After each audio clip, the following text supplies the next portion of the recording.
political fallout to remove either Special Counsel Mueller or Deputy Attorney General Rosenstein? I can say this, that Head east on West Slauson Avenue toward Buckingham Parkway. by the House Intelligence Committee, as far as the two gentlemen you told me about, they've been saying, I'm going to get rid of them for the last 3 months, 4 months, 5 months, and they're still here. And we now know, as we learned from the Wall Street Journal tonight, that the president's favorite lawyer, Jay Goldberg, who the president told is the best lawyer he's ever worked with, advised the president specifically on Friday to fire Rod Rosenstein. The Republican chairman of the Judiciary Committee, Bob Goodlatte, in the House of Representatives is demanding the Deputy Attorney General, Rod Rosenstein, turn over memos written by former FBI Director James Comey, which the Justice Department says remain confidential material in the special prosecutor's investigation. Jerry Nadler, Democratic member of that committee, says if House Republicans refuse any accommodation short of the Department of Justice handing over custody of these documents, which it cannot do, I fear the majority will have manufactured an excuse to hold the Deputy Attorney General in contempt of Congress. If they succeed in tarnishing the Deputy Attorney General, perhaps they will have given President Trump the pretext he has sought to replace Mr. Rosenstein with someone willing to do his bidding and end the special counsel's investigation. Joining our discussion now, Mika Ouyang, former staff director of the House Intelligence Committee and the director of the National Security Program at the Third Way, and John Heilman is still with us. Mika, your reaction to what you see developing in the House of Representatives, some extraordinary developments, including discussion of the impeachment of a Deputy Attorney General, along with this attempt to secure memos, documents that are part of an ongoing criminal investigation? I find this whole situation stunning, that they would make such a frontal assault on the rule of law here. The only reason why the House of Representatives might consider asking for something like the Comey memos is if they were concerned that the President of the United States had in fact been obstructing justice. One could see that perhaps in a democratically controlled Congress that they would be asking for these exact same memos as evidence for the President trying to undermine rule of law. But it's not clear that these Republicans, if they find that evidence, would actually do anything about it. John Heilman, some of these Republican House members continue to push Rosenstein, try to push the Justice Department, the FBI, in any way they can that they think is helpful to the president. But that's not most of the Republican members of the House. No, it's not.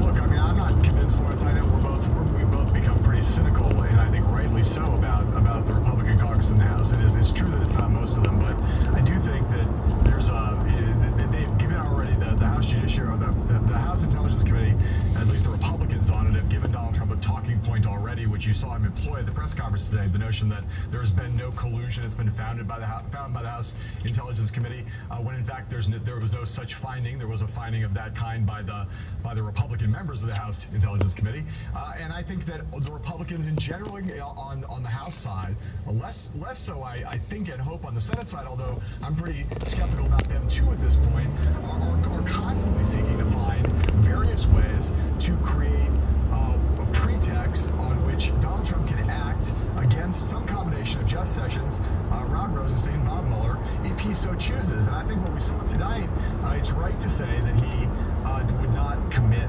to not firing Rosenstein or not trying to fire Mueller.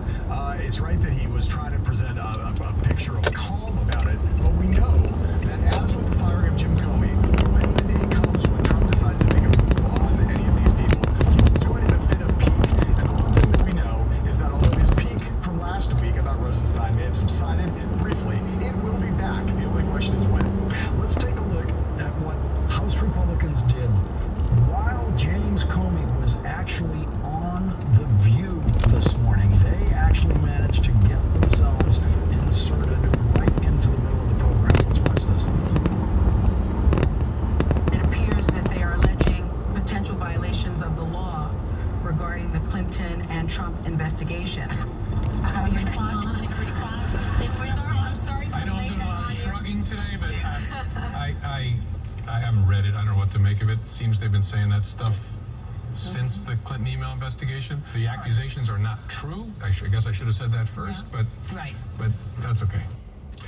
That was a letter, actually, that those House members wrote that Sonny Hostin had to read on the air on the show, saying, I have this letter that was just drafted, and make an extraordinary moment. And clearly they were timing that. They knew what time The View would be on.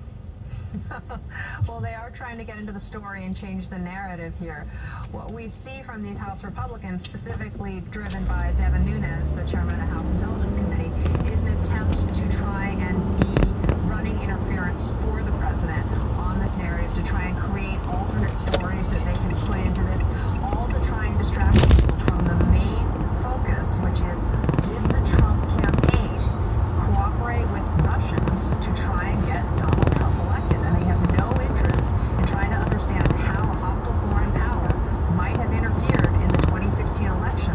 They only now want to try and distract the American people from this question. And John Heilman, your assessment of how Comey himself is actually doing as he goes through this week in dealing with this, including this kind of incoming fire that occurred literally while he was on The View today? I think I can't believe, Lawrence, I thought before this book tour started that Jim Comey was going to have a hard time, and I thought he was going to have a hard In a quarter mile, turn right onto West Boulevard. country. I mean, he's someone who's faces criticism from the left and from Democrats who believe that he took the presidential election away from Hillary Clinton with his behavior in the late stages, both in July with his press conference when he decided to decline to indict her or try to recommend Take the next right onto West Boulevard.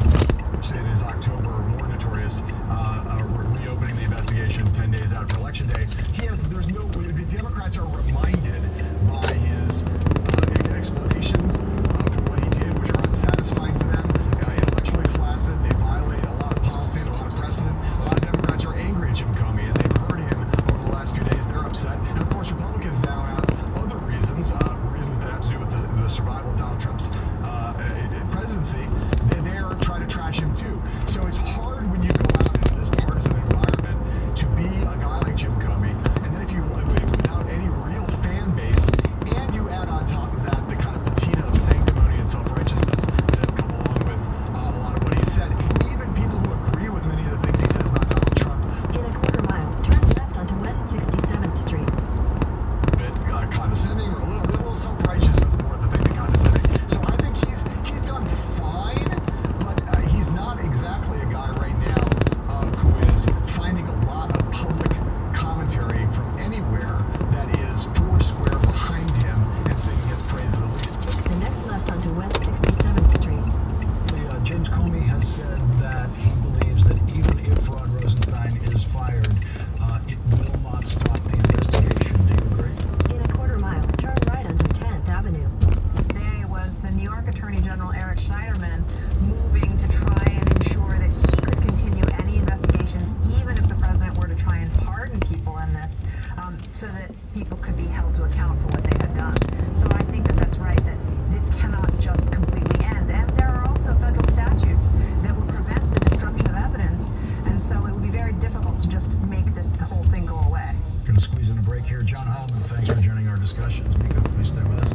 James Comey has spent the week warming up for the big interview here tomorrow night with Rachel Maddow. And today he said he didn't leave the Republican Party. The Republican Party left him. Coming to Volume, the only 24/7 talk channel about music. We take you inside the world of country music with Songville, hosted by award-winning songwriter and record producer Shane McAnally. For me, a good country song is one that tells a story. Shane's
to me? Yes. Oh, that means some fucking bullshit with her. Grow your business. South on 10th Avenue toward West 69th Street. He got in the car.